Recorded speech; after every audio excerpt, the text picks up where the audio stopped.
Kitab 1 Raja-Raja.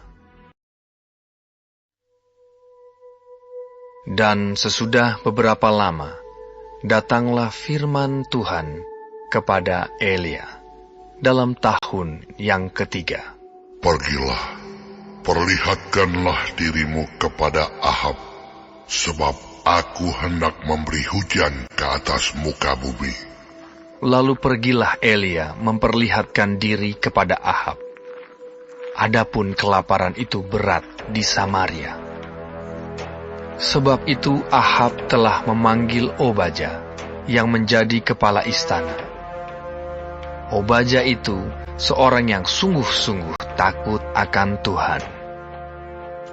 Karena pada waktu Isabel melenyapkan nabi-nabi Tuhan, Obadya mengambil 100 orang nabi, lalu menyembunyikan mereka 50-50 sekelompok dalam gua, dan mengurus makanan dan minuman mereka. Ahab berkata kepada Obadya, "Jelajahilah negeri ini, dan pergilah ke segala mata air dan ke semua sungai. Barangkali kita menemukan rumput, sehingga kita dapat menyelamatkan kuda dan bagal, dan tidak usah kita memotong seekor pun dari hewan itu." Lalu mereka membagi-bagi tanah itu untuk menjelajahinya. Ahab pergi seorang diri ke arah yang satu, dan Obadya pergi ke arah yang lain. Sedang Obadya di tengah jalan, ia bertemu dengan Elia. Setelah mengenali dia, ia sujud serta bertanya, "Engkaukah ini, hai Tuanku Elia?"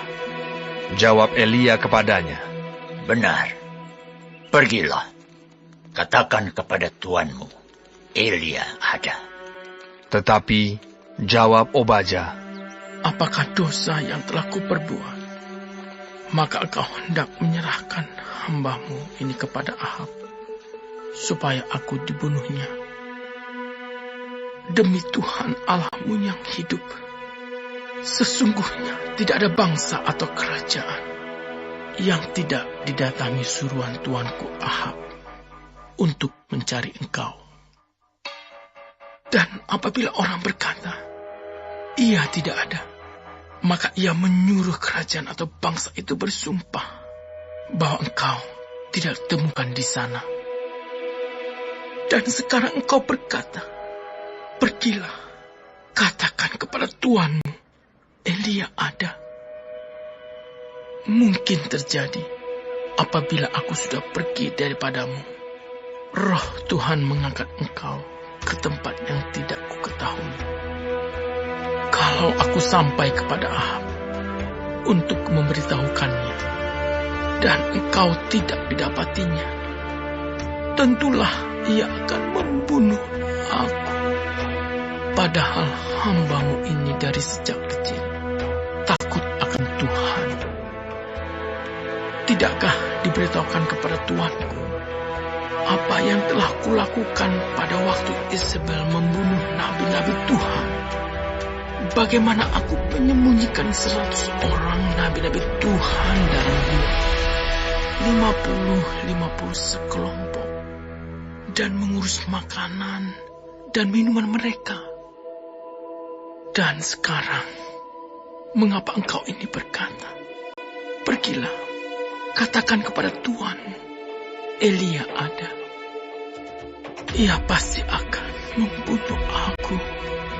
Jawab Elia, "Demi Tuhan semesta alam yang hidup, yang kulayani, sesungguhnya hari ini juga aku akan memperlihatkan diri kepadanya." Lalu pergilah Obadya menemui Ahab dan memberitahukan hal itu kepadanya. Kemudian Ahab pergi menemui Elia. Segera sesudah Ahab melihat Elia, ia berkata kepadanya, "Engkaukah itu yang mencelakakan Israel?"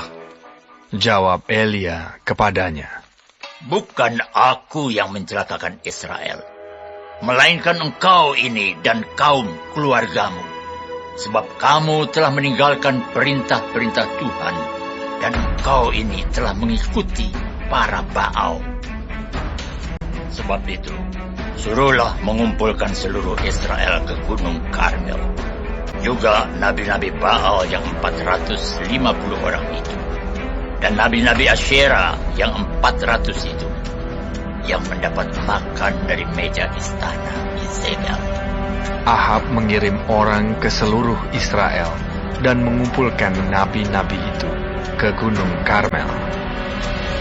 Lalu Elia mendekati seluruh rakyat itu dan berkata, "Berapa lama lagi kamu berlaku timpang dan bercabang hati? Kalau Tuhan itu Allah, ikutilah dia. Dan kalau Baal, ikutilah dia." Tetapi rakyat itu tidak menjawabnya sepatah kata pun. Lalu Elia berkata kepada rakyat itu, "Hanya aku seorang diri yang tinggal sebagai nabi Tuhan. Padahal nabi-nabi Baal itu ada 450 orang banyaknya. Namun, baiklah diberikan kepada kami 2 ekor lembu jantan. Biarlah mereka memilih seekor lembu, memotong-motongnya, menaruhnya ke atas kayu api. Tetapi mereka tidak boleh menaruh api. Aku pun akan mengolah lembu yang seekor lagi, meletakkannya ke atas kayu api, dan juga tidak akan menaruh api. Kemudian, biarlah kamu memanggil nama Allahmu, dan aku pun akan memanggil nama Tuhan. Maka Allah yang menjawab dengan api, dialah Allah." seluruh rakyat menyahut. Katanya, Baiklah demikian. Ya, baiklah demikian. kemudian Elia berkata kepada nabi-nabi Baal itu, "Pilihlah seekor lembu, dan olahlah itu dahulu, karena kamu ini banyak. Sesudah itu panggillah nama Allahmu, tetapi kamu tidak boleh menaruh api." Mereka mengambil lembu yang diberikan kepada mereka, mengolahnya, dan memanggil nama Baal dari pagi sampai tengah hari. Katanya, Ya Baal, jawablah kami. tetapi tidak ada suara, tidak ada yang menjawab. Sementara itu, mereka berjingkat-jingkat di sekeliling mesbah yang dibuat mereka itu. Pada waktu tengah hari, Elia mulai mengejek mereka. Katanya, Panggillah lebih keras. Bukankah dia Allah? Mungkin dia merenung. Mungkin ada urusannya. Mungkin dia bepergian. Barangkali ia tidur dan belum terjaga. maka mereka memanggil lebih keras, serta menoreh-noreh dirinya dengan pedang dan tombak, seperti kebiasaan mereka, sehingga darah bercucuran dari tubuh mereka. Sesudah lewat tengah hari, mereka kerasukan sampai waktu mempersembahkan korban petang. Tetapi tidak ada suara, tidak ada yang menjawab, tidak ada tanda perhatian. Kata Elia kepada seluruh rakyat itu, "Datanglah dekat kepadaku." Maka mendekatlah seluruh rakyat itu kepadanya. Lalu ia memperbaiki mesbah Tuhan yang telah diruntuhkan itu. Kemudian Elia mengambil 12 batu, menurut jumlah suku keturunan Yakub. Kepada Yakub ini telah datang firman Tuhan.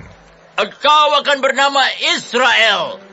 Ia mendirikan batu-batu itu menjadi mesbah demi nama Tuhan, dan membuat suatu parit sekeliling mesbah itu yang dapat memuat 2 sukat benih. Ia menyusun kayu api, memotong lembu itu, dan menaruh potongan-potongannya di atas kayu api itu. Sesudah itu, ia berkata, "Penuhilah 4 buyung dengan air, dan tuangkan ke atas korban bakaran dan ke atas kayu api itu." Kemudian katanya, "Buatlah begitu untuk kedua kalinya." dan mereka berbuat begitu untuk kedua kalinya. Kemudian katanya, "Buatlah begitu untuk ketiga kalinya." dan mereka berbuat begitu untuk ketiga kalinya. sehingga air mengalir sekeliling mezbah itu. Bahkan parit itu pun penuh dengan air. Kemudian pada waktu mempersembahkan korban petang, tampillah Nabi Elia dan berkata, Ya Tuhan Allah Abraham, Ishak dan Israel, pada hari ini biarlah diketahui orang bahwa Engkaulah Allah di tengah-tengah Israel, dan bahwa aku ini hamba-Mu, dan bahwa atas firman-Mu lah aku melakukan segala perkara ini. Jawablah aku, ya Tuhan, jawablah aku, supaya bangsa ini mengetahui bahwa Engkaulah Allah, ya Tuhan, dan Engkaulah yang membuat hati mereka tobat kembali. Lalu turunlah api Tuhan menyambar habis korban bakaran, kayu api, batu, dan tanah itu. Bahkan air yang dalam parit itu habis dijilatnya. Ketika seluruh rakyat melihat kejadian itu, sujudlah mereka serta berkata, Tuhan, Dialah Allah. Tuhan, Dialah Allah. Kata Elia kepada mereka, Tangkaplah nabi-nabi Baal itu. Seorang pun dari mereka tidak boleh luput. Setelah ditangkap, Elia membawa mereka ke sungai Kison dan menyembelih mereka di sana. Kemudian berkatalah Elia kepada Ahab, Pergilah, makanlah dan minumlah, sebab bunyi derau hujan sudah kedengaran. Lalu Ahab pergi untuk makan dan minum. Tetapi Elia naik ke puncak gunung Karmel. Lalu ia membungkuk ke tanah dengan mukanya di antara kedua lututnya. Setelah itu, ia berkata kepada bujangnya, Naiklah ke atas, lihatlah ke arah laut. Bujang itu naik ke atas. Ia melihat dan berkata, Tidak ada apa-apa. Kata Elia, Pergilah sekali lagi. demikianlah sampai 7 kali. Pada ke-7 kalinya, berkatalah bujang itu, Wah, awan kecil sebesar telapak tangan timbul dari laut. Lalu kata Elia, Pergilah, katakan kepada Ahab, pasang keretamu dan turunlah. Jangan sampai engkau terhalang oleh hujan. Maka dalam sekejap mata, langit menjadi kelam oleh awan badai. Lalu turunlah hujan yang lebat.